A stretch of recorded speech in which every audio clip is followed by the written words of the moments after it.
Yay, Reflux. Casey's sleepy. Yay! Anime Mm. Reflux. Yay! Patient. Yay. Ace Attorney. Except shit. Blade children. Blazer Blurney.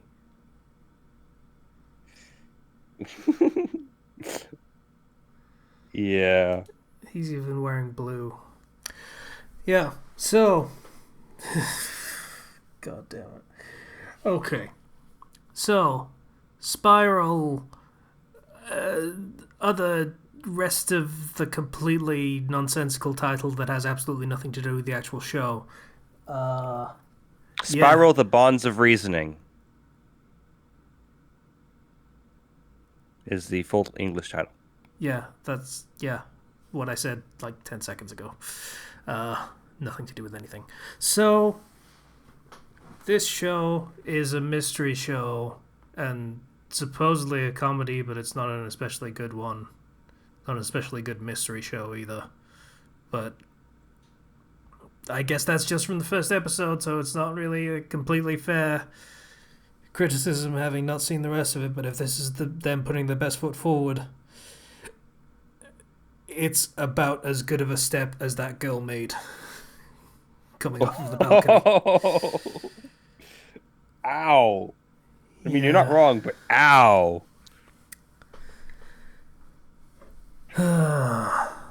So, the show opens with protagonist getting a phone call from his brother who is like, I'm gonna find out about the Blade children. No explanation about what any of that means. I And then he must ends up leave dead. my family to go find the Blade children. Yeah, which kind of just makes him sound like he's had a psychotic break.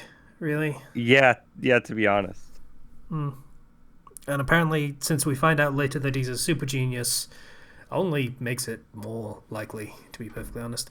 But yeah, so that happens. Intro, blah blah blah blah, shit music, and then protagonist is sitting on the roof of his school, as you do when you're Hmm. a uh, kind of Protagonist. nihilistic protagonist that is generically not interested in anything that goes on anywhere. Um, and then he hears a scream, and he like goes to check out what's going on to cause the scream, and he sees a girl has fallen off of a balcony because the railing was broken, and then immediately from where the girl has fallen on uh, the top of a truck that managed to break a fall. Good comment in the comments on this episode, by the way, was Truck Kun actually saved a life in this case. That was pretty funny.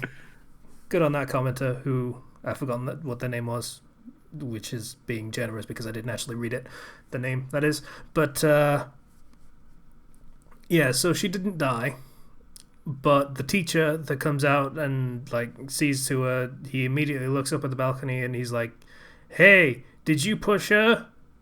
And protagonist is now the main suspect. To the uh, detective and other detective, lady detective and dude detective. Dude detective is immediately demonstrated to be shit at his job. Uh, Lady detective is better, but obviously not as good as protagonist Kun, who is the best at everything because he's super smart like his brother was or some shit. His brother was a super cool, awesome detective, the detective prince, one might say. He, he was actually called the God Brain, but yes. Yeah, yeah, I'm making a Persona reference. Yeah, I know. Um, but So he is getting harassed, our protagonist, by newspaper girl because of course there's a newspaper girl, um, and she is interviewing both the teacher that is accusing protagonist Kun and also protagonist Kun at the same time. And he's like, "You obviously did it. You were standing on the balcony." Yeah, but no. He has actually no motive to do this. Yeah.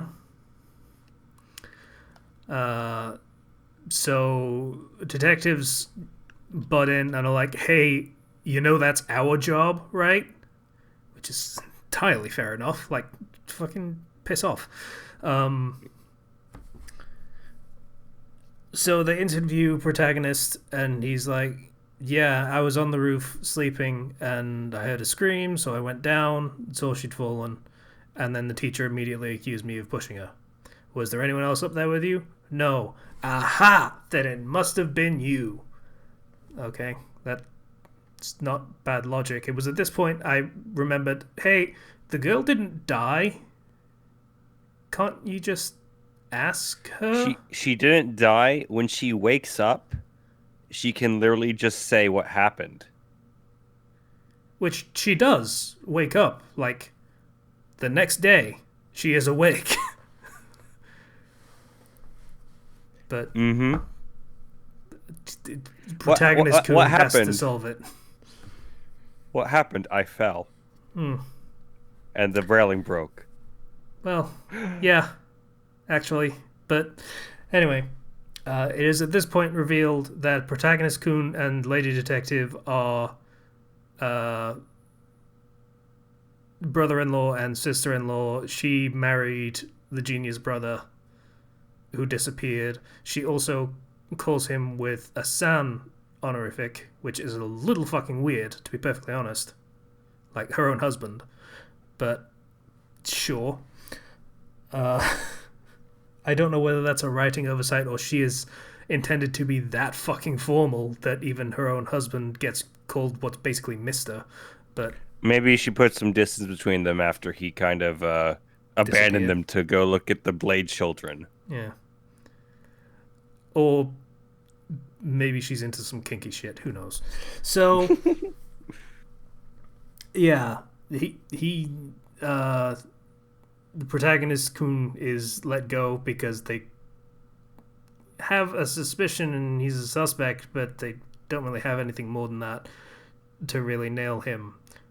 Japanese legal system, they probably wouldn't bother looking for more than that and just try and get him to confess and force a confession out of him, but never mind. Artistic license. We don't talk about how his sister's a detective. She can pull some strings, I guess. Sure. So he goes home and cooks some basic curry, and she's pissed off about that because he was supposed to be making something fancy, but oh wait, he was at the police department for like most of the afternoon. So and she talks at him about how he's in so much trouble because, he's the only suspect in an attempted murder, and he's like, I don't care. And at this point, the character seems like a complete fuck muppet, but, sure. He's like, it's not my problem, it's your guys' problem. I'm just a kid. Which is a dumb response. He's super detached, and like, especially with the dub, just the way that he talks is just always monotone of like, he just doesn't care about anything. Really, really want to root for this protagonist, right? Yeah. And then he starts basically solving the case in front of the detective lady, but doesn't actually say anything to her about the thing that he very clearly noticed. Okay. He says only Sonobe, the teacher, was the only they would like specifically pay attention to the timing of the truck being there and know that much about it. It seemed really odd, and plus they were the first to point up at me and shout it was me, which turned everybody's attention to me. And then he doesn't tell her, oh, by the way, he pocketed evidence from the scene. Yeah. That feels like something that he should probably have said if he had any common sense whatsoever, but apparently this isn't that kind of show where they make the narrative make sense alongside solving the mystery. It's just the mystery is the only thing that matters. So Next day at school, everyone is whispering about him being an attempted murderer, and he has his little soliloquy about his brother being amazing and how much he hated his brother for being amazing. But then his brother disappeared, and newspaper girl shows up and starts trying to interview him again and is like, hey, if you're going to be this boring, then why don't we solve the case? And I kind of appreciate her at this point just for trying to put a little bit of energy back in the show, but it doesn't help. So let's just fucking move on to the end game. So he realizes something about glasses from looking down from the balcony where the girl fell. And then we confront the teacher on the roof with the detectives and also the students there. Like, this is fucking Poirot or some shit. So, gather everyone in the drawing room, which is apparently the roof in this case. And protagonist Kuhn lays it all out that the girl had amnesia and she got a letter that said, hey, I know some stuff about your past. And she didn't wear glasses most of the time, but she saw someone out in the courtyard below the balcony, so she put on her glasses to look, but someone had switched the glasses to a wrong set of glasses that had the wrong prescription. She got so disoriented from it that she leaned on the railing that had already been tampered with to fall and break. So she fell, and then the teacher pocketed the wrong glasses, the fake glasses that he had put there, and put in her real glasses that he had already broken beforehand. But when he did that, he cut his finger, and also the detectives had already figured out that the glasses were actually the wrong ones because they found the wrong kind of glass from the scene. So all of this dramatic reveal was basically pointless.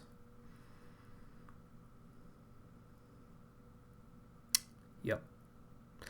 Oh, and then the Ace Attorney thing really just comes in full focus when the protagonist slowly walks up to the teacher and just kind of lackadaisically points, "It was you."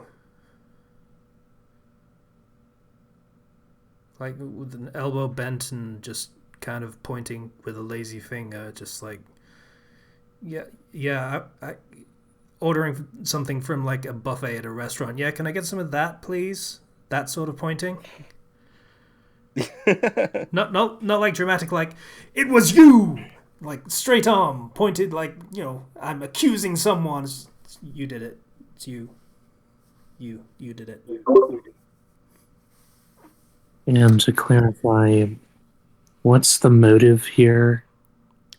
We don't know. The Blade Children. Yeah, he literally just starts talking about the Blade Children and then runs away. That's it. Oh, and while he's running away, he also, I assume, throws himself off of the stairs or something, because they don't really establish how he died very well. He's just sort of running down the stairs, and then something happens, and then he's in the grass on the ground floor. Hmm. And then we get an ominous soliloquy about, "Ooh, what are the Blade Children? My brother disappeared searching for answers about the Blade Children. Ooh, what could it mean? Tune in next time to..." No one cares. Yeah. It's really... Oh, we got some echo on your end, patient. All right. Yeah. It's disappointing when you have a show that has a mystery, but a mystery is something that can be immediately solved. And like the amount of detail, I think, is what usually makes or breaks a mystery. Because typically you think about here's these different elements that complicate the situation. that make it more difficult to solve it. There's red herrings, um, and if you open with a mystery in your show, and that mystery isn't a good one, that's indicative of everything else you're going to be putting forward. Yeah, this is literally protagonist is accused of a crime. He very clearly didn't do it, but there was no one else around. One very specific person is accusing him and being very deliberate about it. Okay, it was obviously him. This is Among Us logic. I saw you last with them, so it was you. I guess it's me then. Honestly, I've seen a couple of different sorts of detective shows. Not altogether the serious ones, but well executed. There's Psych, where it just seems like too wacky of a crime to have any rhyme or reason to it, and you have to unfold how it makes sense. And then there's Monk, where the 9 times out of 10, you know exactly who did it from the beginning. You see them commit the murder, but they have either alibis that are too solid, or there's no evidence that you can muster against them. So it's just Yeah, it's a case of figuring out who did it, or figuring out how to prove that someone very specific did it.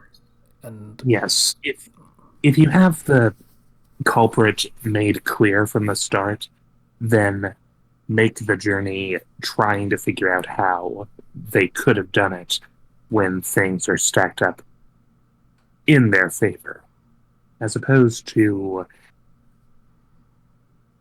and again, we don't know what his reasoning, his motivation was for trying to kill her.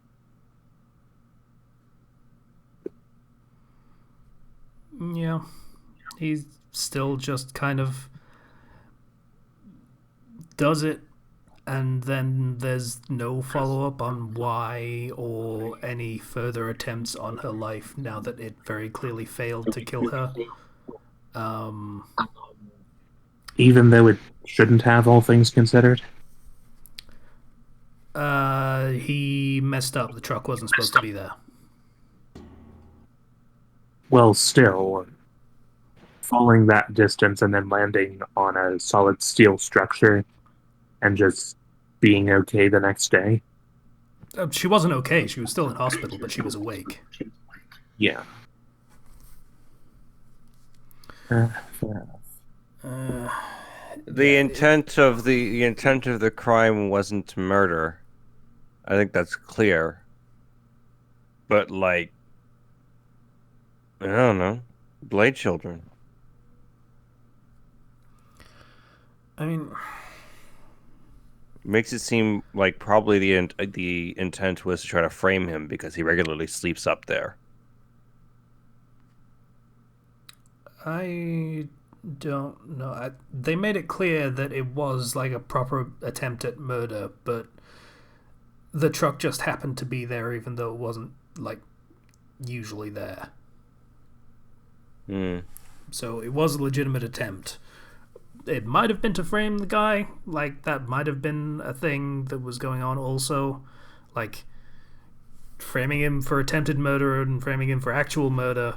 Like, practically, there isn't really much of a difference in that circumstance. Yeah.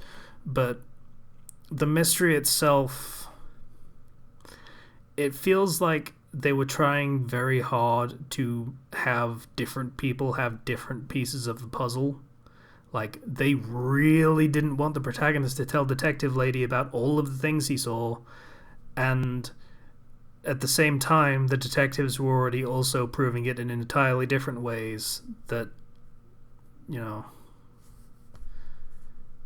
it felt like the dramatic reveal was kind of pointless. Like, we figured it out. It wasn't that complicated. You literally introduced only like a few characters in this episode. like there's not really much else like going by the rules. There's only a few people it could be. Shitty If detective you did want, it. mm. Young detective. That would have been pretty interesting though as a twist. Um, but yeah. Eh, Blade Children are great creepy pasta, bro. Let's move on and roll another one. I'm still kind of blown away that this was supposed to be a comedy. I don't think I actually saw a joke in the show. I didn't laugh at all, I and mean, I laugh pretty easily.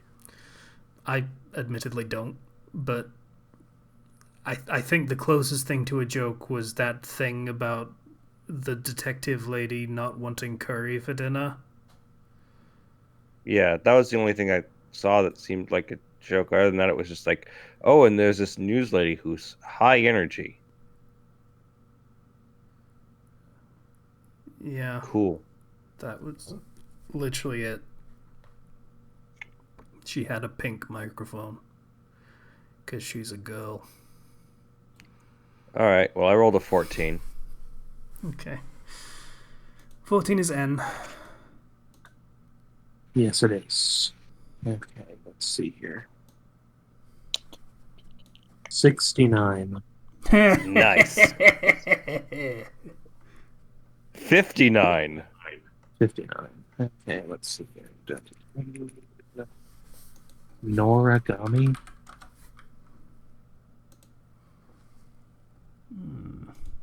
Noragami. I got the cool echo. Norogami. It looks like it has a dub. Hmm. Hmm. So I do remember actually reading the manga for this. Hmm. I liked it. Yeah, it does have a dub. It also seems to maybe have a second season. Yeah, it looks like Patient it. the Echo.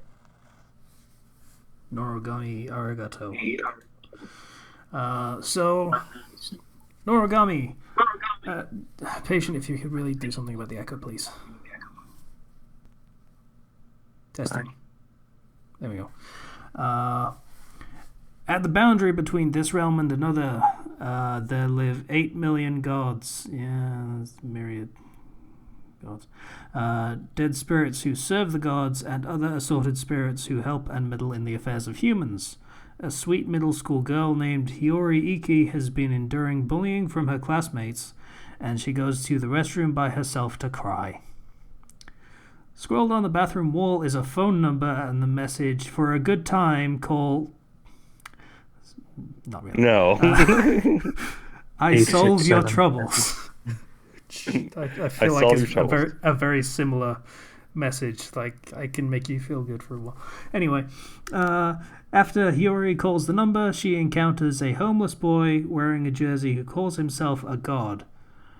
The boy, named Yato, is rough, moody, lazy, and never listens to anyone's wishes, but he had the power to be a god that no one knows of. That's a bad summary. Okay, basically, um It sounds like that one show where there was a girl that went to a shrine and she became the god of the shrine.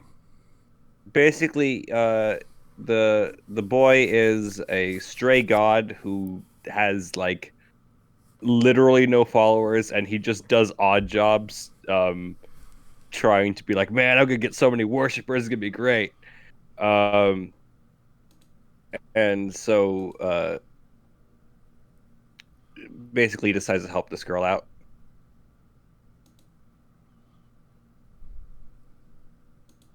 Noragami, stray god. Cool.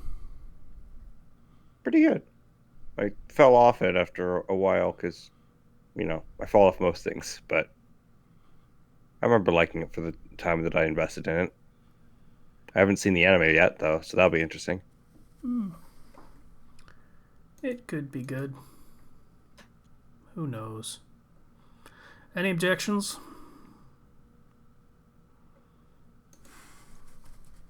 Nope. That sounds like a no. Studio Bones Yes. did this, so I don't have any objections either. all right. Ooh. Yay. That's the anime next week. Bye, everybody. He's so tired. You want to go sleep? I do. Bye.